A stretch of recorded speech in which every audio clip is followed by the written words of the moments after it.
have a look, just stepped onto a beach in Saint-Tropez, and he's now looking like he's a member of a fairly heavily wanted terrorist group somewhere in the Middle East. Lockdown has had an impact on him. Kilpin is no exception. Good evening, Mr. Kilpin. Hey Dan, how are you doing? Good to be here, man. Good to have you back again. My apologies once again for yesterday's slight false start, but it's always good to have an opportunity to have a drink with you, because you're a great member of the wine industry, not just for your love of wine and your good company, but the passion with which you take it on. Tell us a little bit about Great Domains, how it came about, and then what you guys do. Yeah, I suppose we sort of I don't want to say the outcast, but do something a bit different, where the majority of what we do is import a whole bunch of really exciting premium wines from Europe. The company was started 20 years ago, and with the sort of sole intention of importing some of the best wines in the world, mainly of which are European, in terms of our portfolio. And then, up until recently, we've sort of diversified slightly by incorporating 7 South African farms who now work with us, people that we like and whose wines we like. And then in terms of the sort of the foreign portfolio, we work with 100 odd estates on a sort of exclusive and direct basis, and try not drink all the stocks and sell a bit of it and stay in business. Which has never been more challenging given what you do and our current circumstance. But it doesn't mean that we can't still celebrate great wine, and that's exactly what we want to do this evening. And I'm going to bring in the first of your clients this evening, because I know Alex is hovering on the digital fringes and ready to join us with wine from Quémont, a little Stellenbosch estate that I found, especially over the last few years, has just really caught the imagination of so many wine drinkers, Derek, and become a real benchmark producer. Yeah, I see Alex has just come on there. No, I mean, it's Quémont's done amazing things. And coincidentally, my sort of career in the wine industry started just down the road from where Alex is at Waterford Estate, and then sort of fast forward 15, 16 years, and then now working with Alex and his wines, and he's doing amazing things. So good to represent him and his wines. Well, warm welcome, Alex, and thank you very much for joining us in challenging times, as we say pretty much every week at the moment on Tan Really Likes Wine. How have things been for Quémont? How are you guys holding up? Yeah, we're doing okay, thanks, Dan. Very fortunate on a personal level to be stuck in a piece of paradise for lockdown. I keep joking with my mates, to be stuck with the mountains around you and a big wine farm and it's full of about 150,000 bottles isn't the worst place to be. But in general, yeah. But business-wise, it's we're gonna have to be tight and work really hard to sell our wine, I think, over the next few months. But we've always done that, so yeah, here we are. The range that you have is significant, and it's one I would have liked to have tasted in more depth. Unfortunately, my cellar is reduced to just the one wine which I've got, but it's a great one, and I can't wait to taste it with you in just a moment. But before we jump into the Terrasse and a slightly older version thereof, tell us a little bit about the rest of the Quémont range and what for you really epitomizes the type of wine and the best of the wine that you make. So our range is made up of different wines, all sourced on the farm. So that's really vital to us. Everything is grown, produced, and bottled on the estate. We've never made a wine. We've never actually included a grape from another vineyard in our wines. We're going to get onto the Terrasse just now. Our other white wine is an old vine Chenin called Riverside Chenin, planted in one of the heritage blocks on the farm. And then we started off initially with a red blend, which we now refer to as our estate reserve, and subsequently released a Syrah.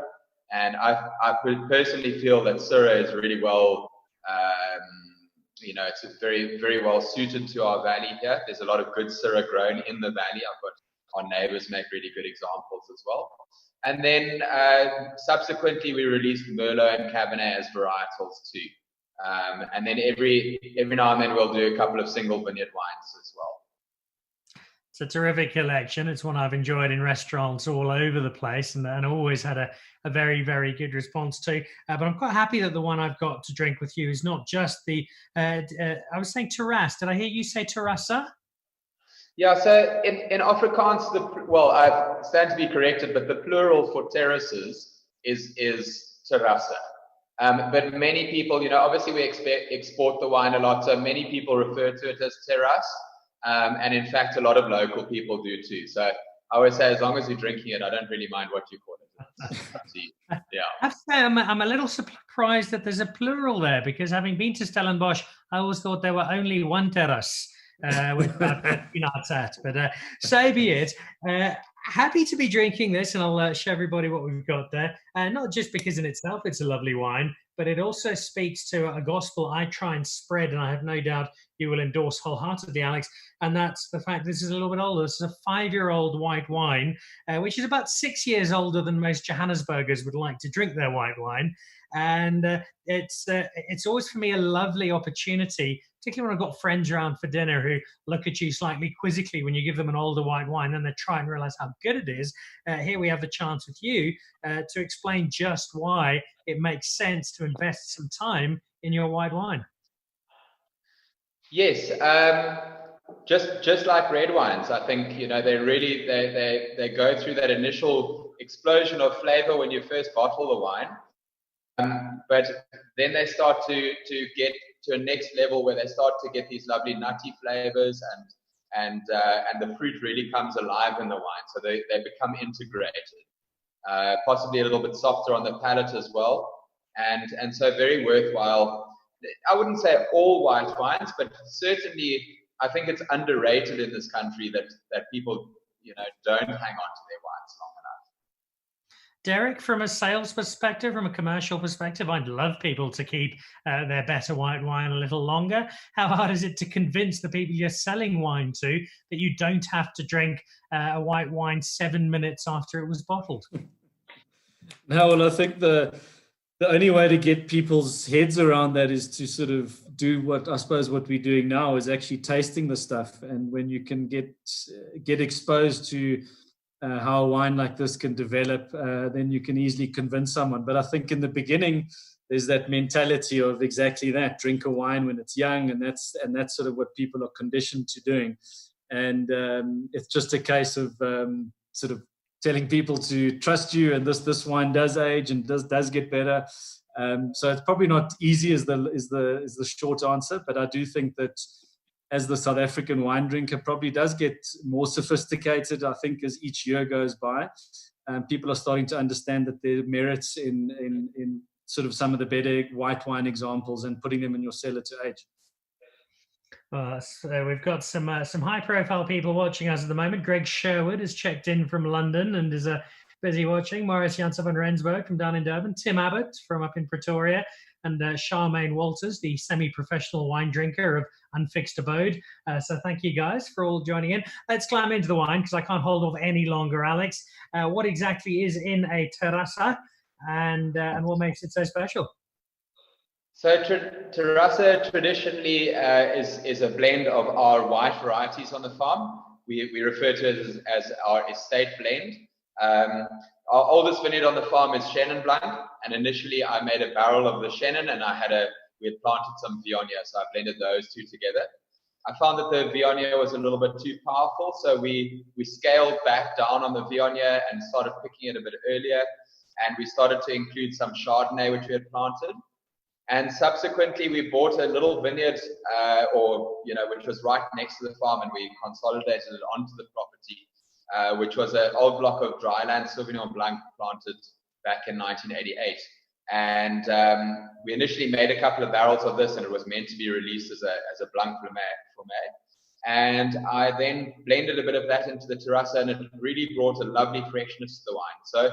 So those four varieties, Chenin Blanc, Chardonnay, Sauvignon Blanc, and Viognier, are traditionally the base of the wine. And recently we planted a little half-hectare each of Roussanne and Marsanne. And we're starting to see what that does in the blend now as well. So it is quite a cocktail of different varieties, but that's what we're trying to achieve, a really lovely, all-round blend with lots of different characters and explosion of flavor.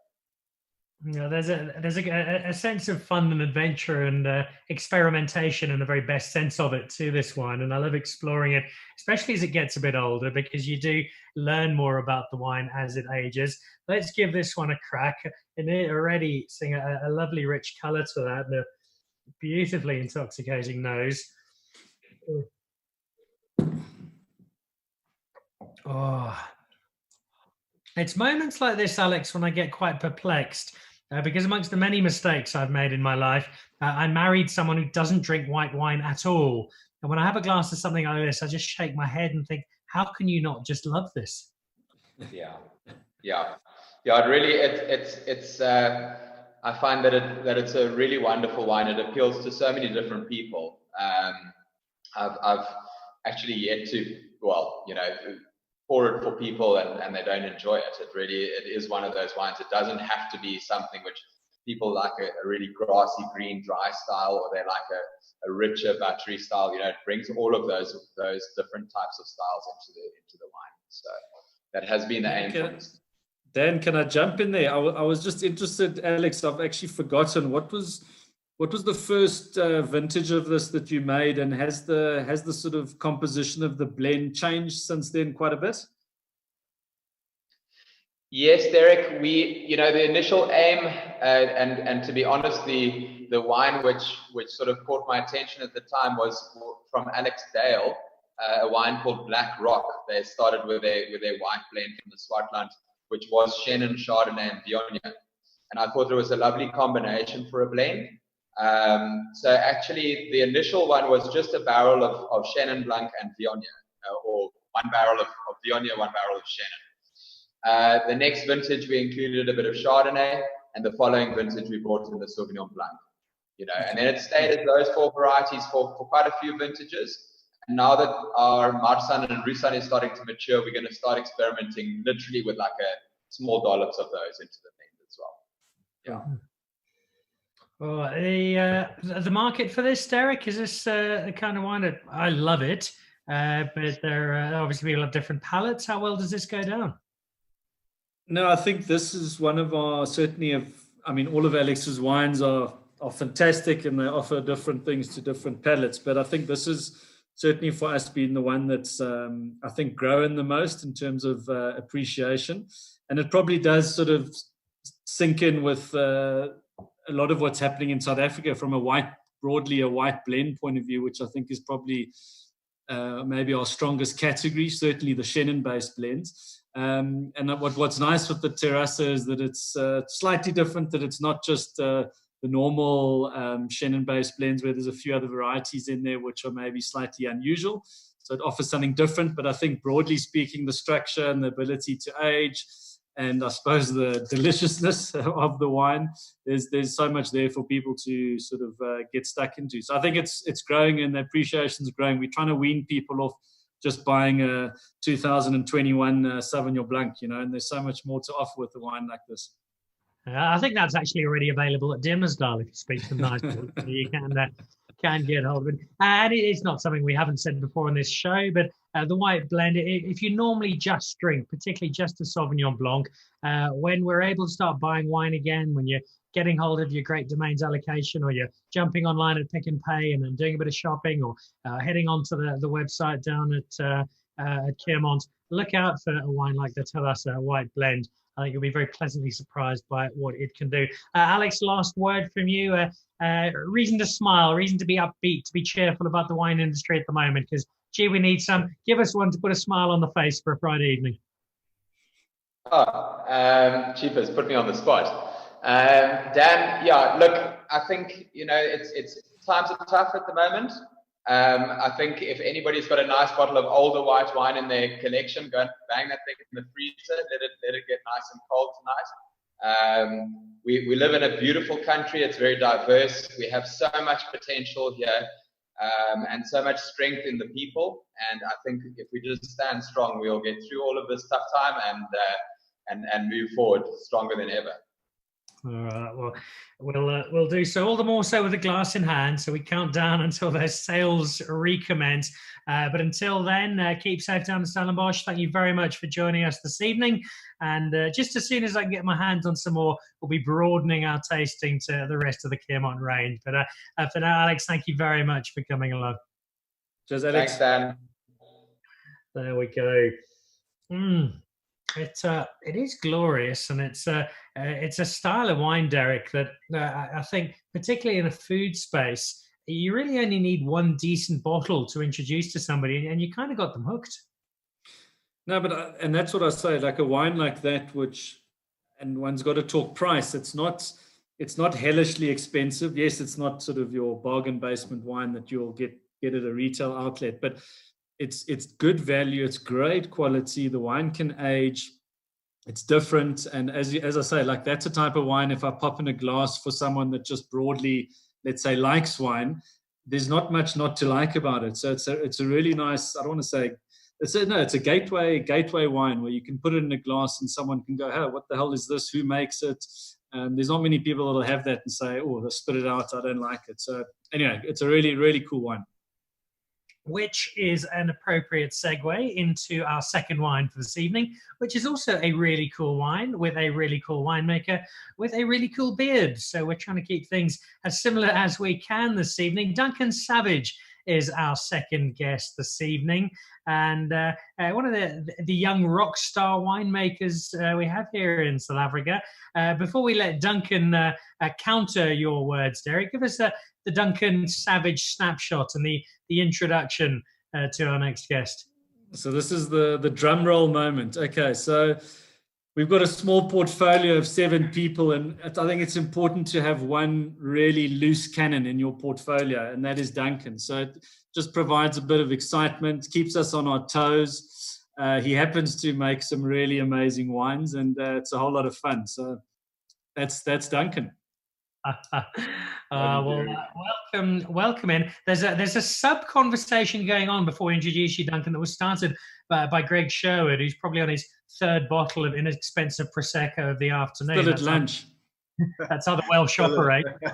He's wanting to know whether Derek or Alex was sexier. Well, Karen is definitely saying Alex. I think she's slightly biased. But it might be Duncan who wins this all round. Duncan, welcome. Lovely to have you along, and see a nice big smile on face. So you're clearly in good spirits. Have you been surviving this rather strange time of late? Yeah, Dan, it's thanks for having me, man. It's lucky to be on the show. Just one question there. Was it Greg asking who was sexier? I think I missed that one. It was indeed. Greg's had his eye on Derek Kilpin for some time now, I think. We've always known he's a big dog, yeah. But no, Dan, listen, it's crazy times. I mean, it's crazy times for everybody, all of us. I mean, I think the uncertainty is the big killer. You know, we don't know what's going on, and you know, I think all of us would just love to sell a bit of booze again, and not only us being able to sell a bit of booze. Yes, I've got so many mates to figure out craft ways of smelling alcohol at the moment. It's insane.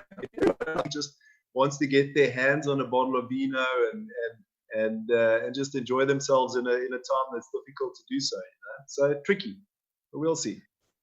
And all the more so, given that we live in a country where the wine is uniformly so outstanding and such good value for money compared to the rest of the world.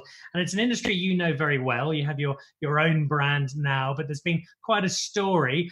Give us the annotated biography of Duncan Savage, the winemaker.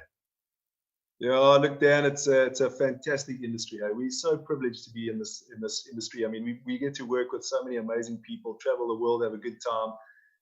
You know, I cut my teeth at Cape Point Vineyards, which was fantastic. You know, when I got that job, my biggest fear was that I was going to get a job 150 k's from the beach, and then I ended up with this bum and butter front gate like 2 k's from the beach. I mean, we don't only we're trying to apply for a job, but it's kind of always there. But you know, wine is the most emotional thing. They always say like emotion and business doesn't mix. But with the wine industry, it kind of works, you know, and you get such a strong emotional tie to the vineyards you're working with, the wines you're dealing with, that you have to eventually pursue your own your own goals. And it's, financially, the best the Malmesbury farmers say it's dig a hole in your back garden and burn your cash, because at least you can see where it's going. But at the end of the day, it's like any industry out there. You can, if you're passionate and you work hard, you can make something. So, we don't have the cash to plow into a fancy, estate and have, this 5 kilometer long driveway lined with trees and what have you. So we ended up buying a little building in Salt River. And most of the oaks in the mornings will get out of their and I sort of open my front door and there's an obscenely pink sex health clinic across the road and a few homeless people. But it does the job, and it's a winery's a winery at the end of the day, and we've had to kind of like exploit the opportunities in the South African industry of being able to buy fruit. And you're not limited to a lot of producing in Europe. So for us, it's quite cool because we can actually go out and we can meet super cool farmers, work with amazing fruit. I've dealt with oaks that have just become such good mates over the years. Getting to know their parcels, their families. And, as a winemaker, like a lot of the oaks like to tell you they know everything in the industry. But, these guys who might not deal in wine on their farms, they know their ground, they know their soil. They've grown up like little pickies with their toes in the soil. They know what's going on there. They understand their terroir, That's awesome. It's great. Derek, is it fair to say that the wines of Mr. Savage have attained cult status in South Africa? Yeah, he's probably the envy of a lot of winemakers because, I'm not saying it because he's on the call, but he's done it in a very short space of time. And the really sort of ironic thing is that he sort of carved his name out with making white wine. And in fact, Duncan and I were chatting this last weekend because I pulled out of the wine fridge, I found a bottle of 2006 Sauvignon Blanc that he made at Cape Point. And back to the thing of ageability of white wine, specifically Sauvignon, and the wine, 14 years old, and the wine was absolutely stunning. And as I say, it started with the white wine, and now basically it doesn't matter if it's white or red because whatever's going in the bottle's pretty damn good. Well, it's red that we are trying today as your streaker does his or her best to get some airtime behind. The wine we have, this is actually a gift, Duncan, from a mutual friend, Mr. David Higgs, bought this round. Cool. For one of the Sunday lunch braais that normally end just before breakfast on Monday, and gave me a gift. And it's the first time I'm trying this particular vintage, so I'm really excited. It's got really cool minimalist branding. It just looks like it's made by somebody with a beard. So you've got that right. What's in this bottle? What is this red? What am I drinking? Yeah, it's a little bit of Savage Red, Dan. It's big thanks to old Dave Higgs. Just one thing on Dave Higgs. I remember we were at Saint a little while back. I was actually with Derek, and Derek was, as per usual, on the phone and cutting big deals and doing big business. And I was sitting there, and we hadn't seen old Dave Higgs, and I was sitting there. These women were looking at me, and I thought, geez, what's going on here? And I turned around and I realized Higgs was standing behind me. Sort of like my ego was slightly deflated, but yes, that boy, huh? Anyway, so when we started. He's the Greg Sherwood of Johannesburg, really, isn't he? No, Dan, look, the Savage Red, the red and white, we kicked off with those two. We said when we started the business, we were only ever going to make 2 wines because we didn't want to complicate things. And now we make 8. So it was, the whole thing kind of lost its way in a way, but it kind of grew organically. The red started off as a blend. When we kicked off, not only your own parcels of land, you're not quite sure what to expect. So, we knew Syrah, Grenache, and Cinsault are quite forgiving. You can pick them fairly early, fairly late, whatever, and get some complexity out of the varieties. So we wanted to kind of go that route. And in time, what's happened is as we've gotten to know the site, the Syrah components is always 2/3 to 3/4 of the wine. I think you guys have got the 2015, if I'm not mistaken. I'm not sure what vintage you've got, Dan, or I think it's the 15. It's always been Syrah driven. I've got the 2014. My apologies, I got that wrong, Derek. It's the Syrah Grenache Tourega Cinsault. So Dan, what we did in the early days, I mean, it was the blend, and as we've become more comfortable with the various sites, you know, the Cinsault, for example, in the wine has moved across into Follow the Line, another wine we do. The Grenache has moved across to a wine called Thief in the Night, and then the Touriga, another wine called Are We There Yet? So as we've kind of gone on the little quest for single terroir wine, not single varietal, but single terroir wines, you know, we've slowly but surely grown the range. So the Savage Red is essentially the stalwart red of the range. It's the original red wine that we did. All that's happened now is what you guys have got is the blend. We've moved those other varieties out of the blend as of 2017 vintage. From 2017, the wine focuses solely on Syrah.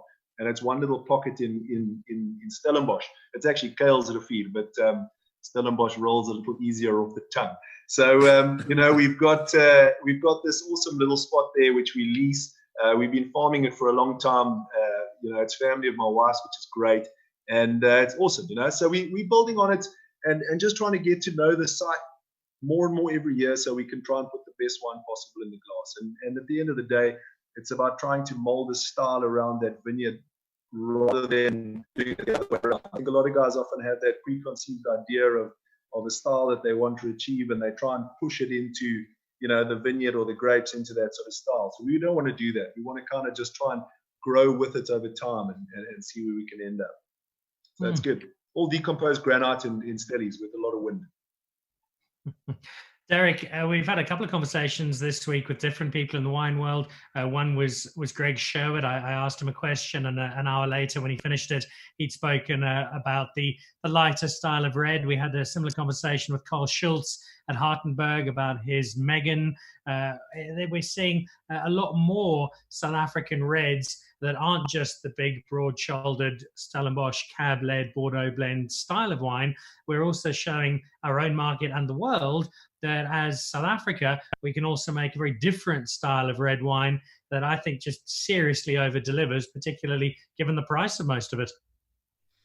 No, but I think, and I mentioned it earlier when we were chatting to Alex, for me, it's a sign of the wine drinker just becoming, and I use the word sophisticated. People are just becoming more aware of what good wine is about. And I think as soon as you think of some sort of big, heavy, rich wine, there's obviously a space for that, and you can get really good examples. But when you have a wine like this, which is just a bit softer, a bit more delicate, and elegant, but it's still got all the complexity, that's when you're starting to go down an avenue of really fine wine. And you go to all the sort of fine wine regions of the world, it's all about elegance, delicacy, and not about sort of heavy, rich, weighty wines. It's about lift and having something that's really sort of delicate is probably the word. And as I say, I think people are getting more used to basically appreciating wines of that style, which is important because the wines deserve it. A question from Charmaine Walters. He's busy watching. Duncan, a price point here in South Africa for the Savage Red? You're looking at between 280 to 300, depending on who's selling it. It's call it $300 a bottle. We try and, you know, we've with our pricing, we're not cheap. We're a premium brand. We put a lot of effort into what we do. But something that's always been a big factor for me is being reasonable. I think, you know, we started at a certain price point when we kicked off with the first vintages, which was the 2012 white and the 2011 red. And it's so lacquer to see how many private customers sort of walk the journey with you, you know, and these guys become your mates. They really sort of buy into what you do and how your wine progresses. So we've always tried to keep things fairly reasonable. We've got, if I look at my ex-seller prices, we've got one wine over 300 Rand a bottle. The rest is sub 3. It's all in the 200s essentially. So again, as I say, premium, but it's not break the bank sort of stuff. And it's just good, honest wine, I think, at a fairly decent price point. So, you know, we want someone, I mean, just to come back from a price point of view and a stylistic point of view, in terms of the lifestyle, you know, we want to make the best wine possible from the vineyards, but we're also in the business of selling wine, and it's much better if someone feels like drinking 2 bottles rather than just one. So, you know, it's the whole pleasure experience of wine, kind of like, you know, it's a bit of a story here, but I mean, like, if you think of guys going to a dinner party in the old days, like 30, 40 years ago, someone would rock up and get a glass of white that was maybe 11% alcohol. They'd go on to a red, you know, probably a claret that would be 12% alcohol. and then they'd get stuck into some port, and just have a real Venice evening, open loads of bottles and just enjoy, from so many different regions or terroirs or whatever it might be. These days, you rock up at a dinner party, the white wine's 14, the red wine is inevitably close to 50. By the time you hit the port, half the oaks have passed out or someone's lying on the couch. And, so you want to create food is all about that sort of that journey of an evening. You're pairing up with different food and pulling corks. There's nothing quite like it with mates. You pull the cork on amazing bottles of wine and romance about them. And you don't want to, just be able to drink one. You want to drink a few. Most certainly, and that's spoken from a man who's done that on pretty much a daily basis for the last 30 odd years. If you're watching this from London at the moment, Greg Sherwood at Hanford Wines has the Savage Red at £28 a bottle. That's very, very reasonable for London. That equates on this morning's exchange rate to £82,712.90. Probably if you're buying it from South Africa, get hold of Derek instead. Duncan, just before we say goodbye and let you head off, I asked a similar question to Alex. I know it's a really, really challenging time for everybody, let alone the wine industry, but do you see a few slivers of sunshine that can light up our weekend as we head off to the end of Friday? Yeah, see, Dan, I just want to go surfing, man. I just wish these guys would open the beaches again. This is like becoming a problem. It's we've had to make it. I can't actually say it because there might be the wrong people watching this. I'll just be quiet. But no, look, I think at the end of the day, it is what it is. We've got to deal with it and just pull the corks. I mean, if you're down in Cape Town, I know you boys up in Joburg, but the weather is immaculate down here. It's not a cloud in the sky. It's fantastic. The whole weekend's going to be like that. Just enjoy it and drink lots of wine.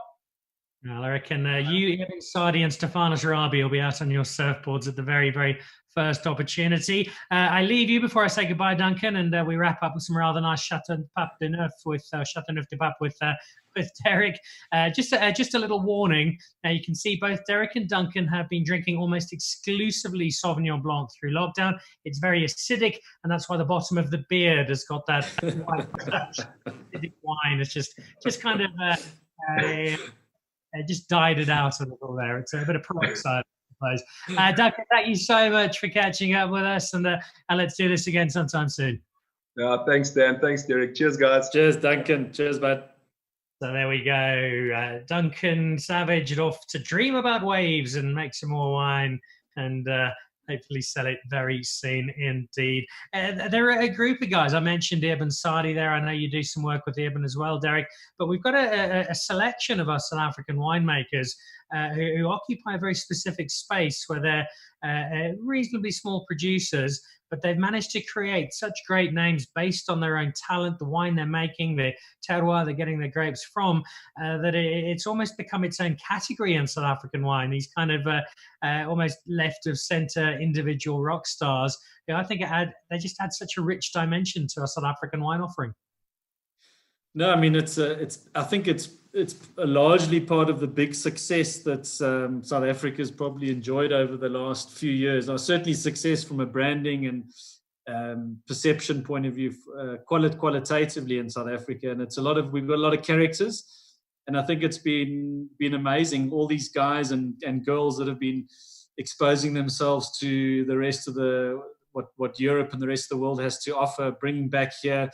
And not, I think the big thing is not copying the styles of what happens abroad, but more sort of adopting philosophies and then sort of taking that philosophy and then putting it into the South African soil and eventually popping it in the glass and making some really crazy wines. And as I said, it always makes it much easier to buy these wines when it's told by a nice person with a funny story, And stories is at the heart, I think, of everything we do with wine, whether we're sharing them or telling them or enjoying them. I see Keith has said he's just tuned in. Keith, we will have this up on the Dan Really Likes Wine Facebook page a little later on this evening, so you can go back and catch all of the wisdom of our guests for this evening.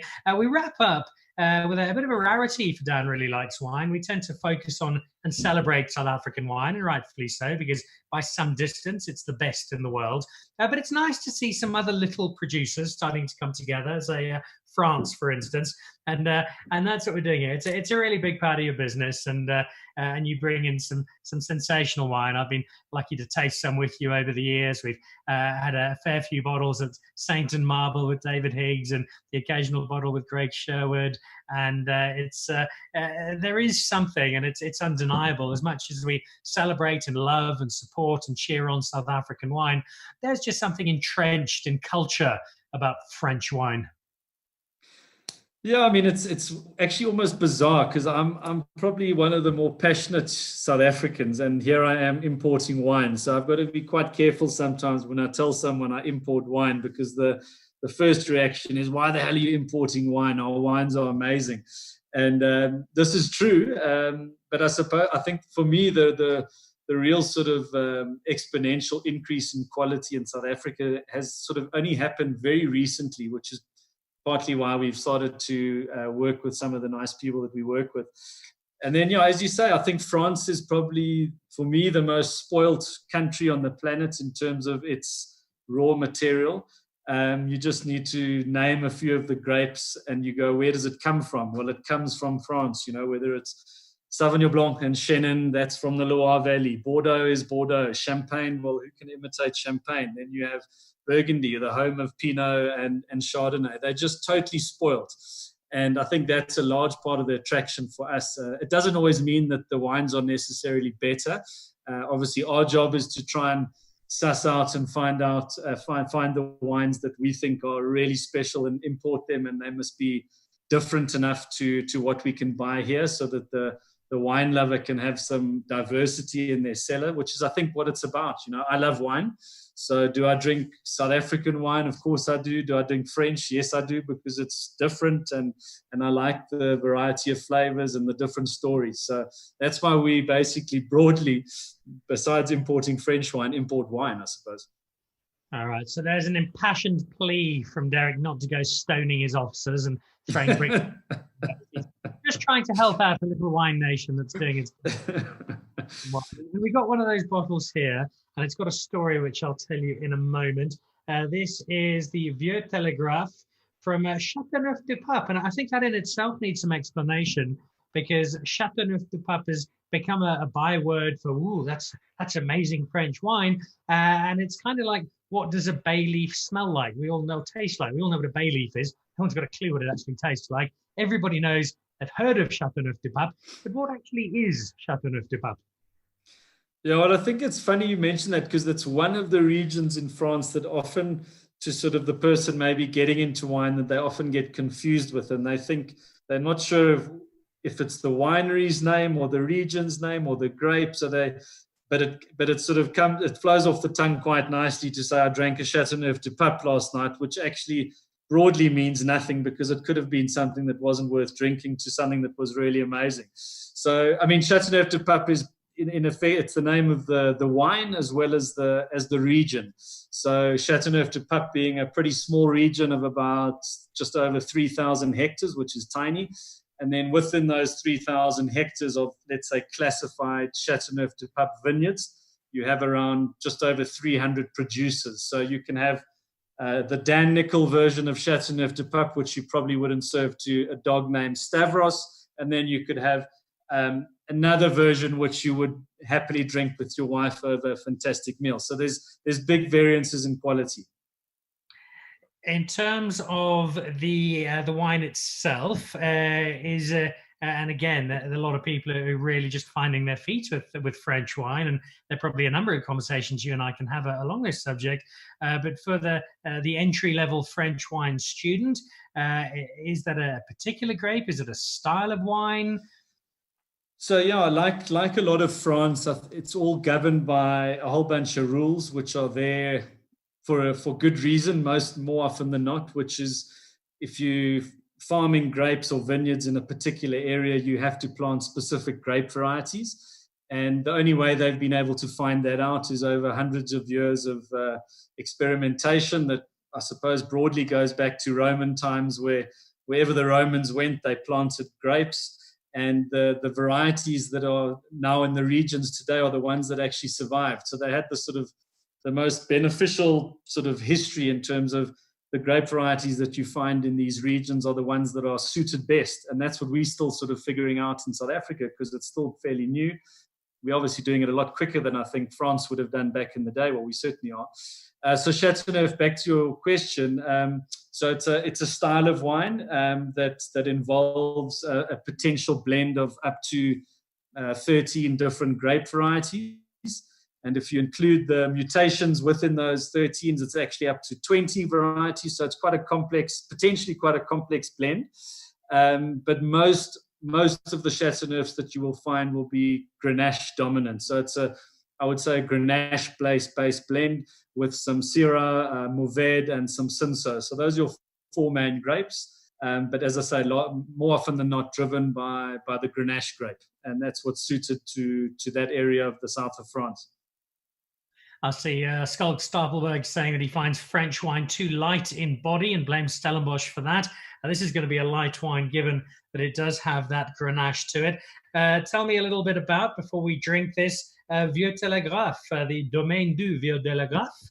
J'espère que mon français. Yeah, so I think again, this is sort of a good opportunity. Why I love I'm certainly the furthest thing from a historian, but I love the history of wine in terms of where stuff started. And I mean, you've just poured a drop of wine into your glass, made by a family that's first started making wine from the same piece of land in 1891.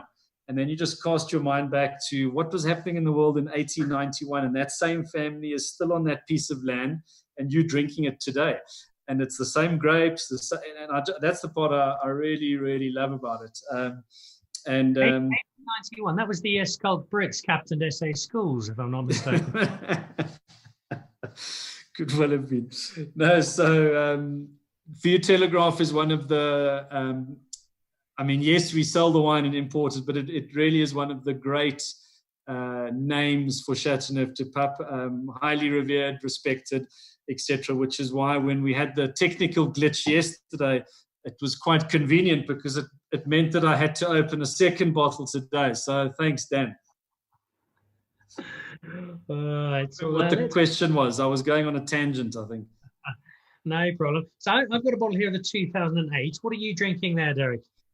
Well, the funny thing is, so when we had sorry to harp on about the technical glitch, because I know it wasn't your fault at all. I had a bottle of the 2008, which was already open. So I was a bit concerned how it would maybe show today. So that got finished. So I only had one bottle of 08, and this is actually a bottle of 2004. 2004. That's rubbing it in, Kilpin. Well, it's the last bottle, and you know what? Why not? As you posed the question to Alex and Duncan, we got to live a bit under lockdown, and I suppose why the hell not? So yeah, this is the 04, and it's spectacular. Well, I'm gonna try some. Talk me through the nature of this particular wine and what we're looking at in it. Yeah, so with the high Grenache content, you with that grape, you should be getting lots of sweet fruit. I think Grenache gives lots of sort of sweetness, not sugar sweetness, but just lots of perfume and sweetness. Yours is 12 years old. You get a lot of sort of undergrowth, Garrigue. Those are sort of the flavors. If you think of sort of the lavender fields of the south of France, which might sound a bit all wine poncy, but those are the sort of type of those are the type of notes that you get on Chateauneuf. It's I think the interesting thing with Chateauneuf is the ageability, because I think with certain regions they have different sort of drinking windows, and I've personally changed my personal opinion on when you should be drinking these wines. In the past, I would sort of just automatically go 20 years and more, and the wine's fine.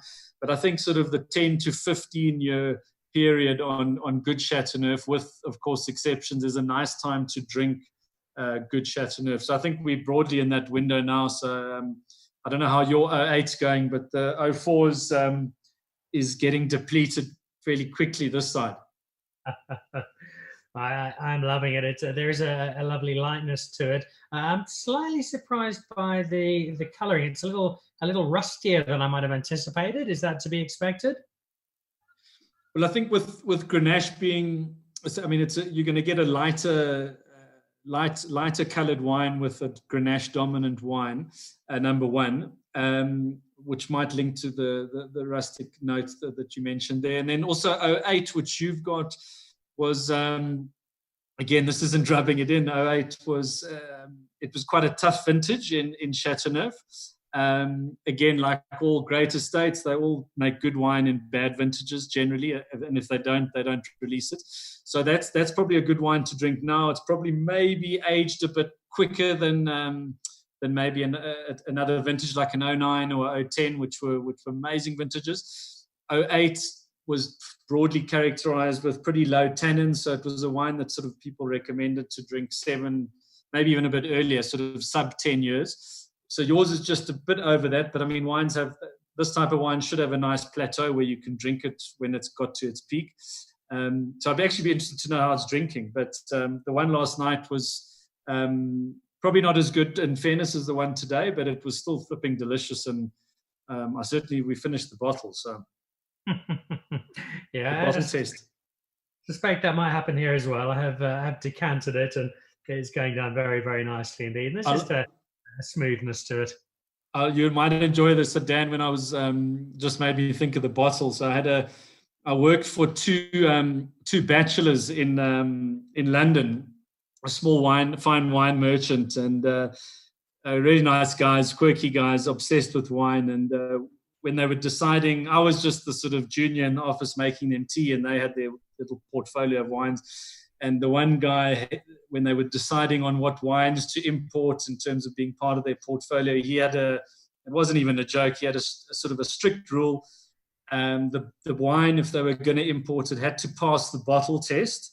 And that was very simply, he had to take a full bottle home and drink the entire bottle by himself. And every glass had to be fantastic.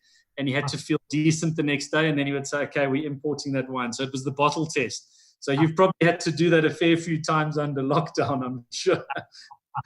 I think it's the approach used by Greg Sherwood at Hanford Wines on a fairly regular basis. Yeah, much of that was strategic, but anyway, I think happened by chance anyway.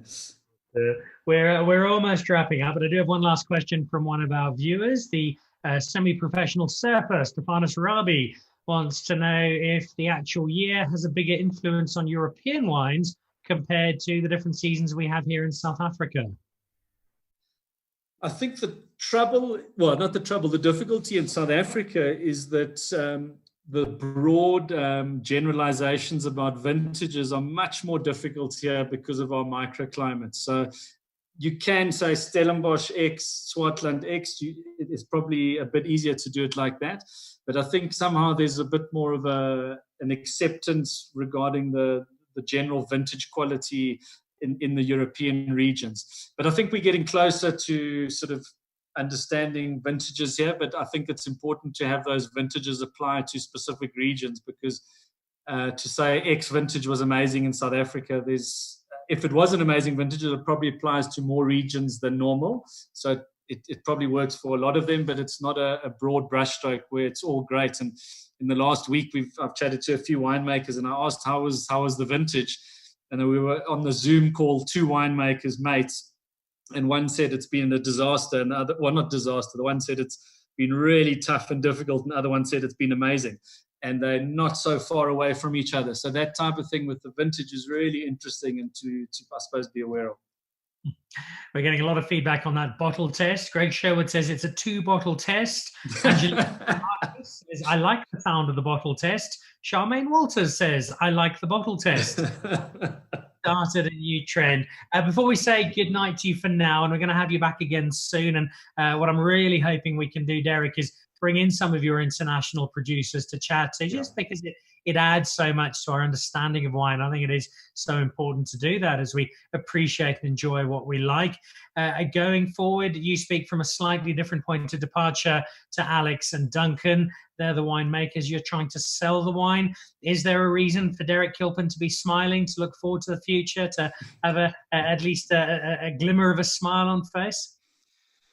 Yeah, I mean, I think the one, I suppose the the thing that's, without dragging it out, the thing that's been great has been the fact that people, customers, and friends have been drinking a lot of what's in their cellar. And I think time is without trying to force some optimism on the situation, I think one of the great things, if people have been drinking some of their best wines in their cellars, sending me WhatsApps, emails, I just drank this, it was amazing. Or they're on lockdown with their 2 kids who were living in London, who've come back home and their family's drinking wine every night.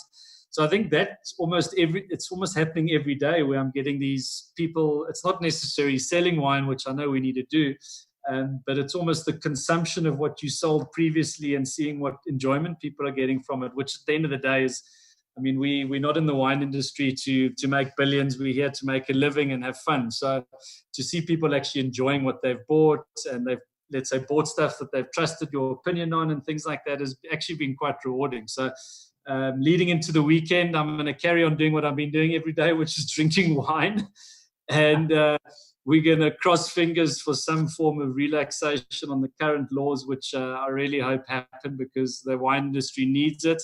And drink the wines, and fingers crossed. That's basically where I'm at.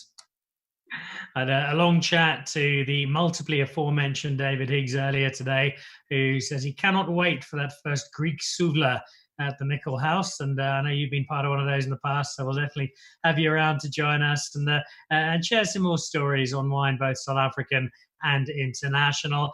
Keep strong, keep smiling, keep growing that magnificent Taliban beard of yours, and look forward to having you back on Dan Really Likes Wine soon, Derek. Yeah, Dan, thanks, man. It's always fun, man. And look after yourself, and we'll get one of those winemakers on board from France or Italy or wherever. It'll be great. Look after yourself. Ça va formidable. Merci, mon ami. D'accord. Us for another week. We'll be back again on Tuesday. We will be glitch free, and we will be with you 5 o'clock Tuesday. And we've got to a stage now where I'm having to engage with winemakers who I've only got 1 bottle of wine left of. And so we've got 3 guys to chat to on Monday, but what a selection of wine. I'll be chatting to Devet Verleuren from Neertlingshof and trying his Caracal, part of their short story series. I'll be speaking to Albie Koch from the Fusion 5 producers, the guys at De Toren, and trying that Fusion 5.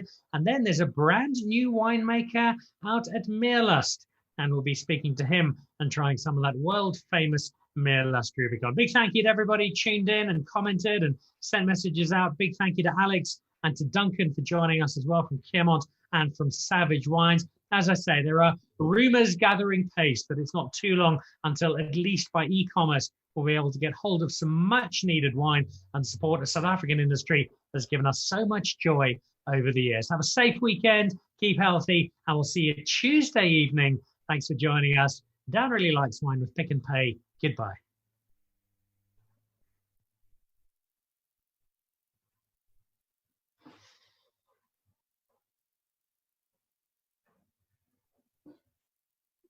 Sure.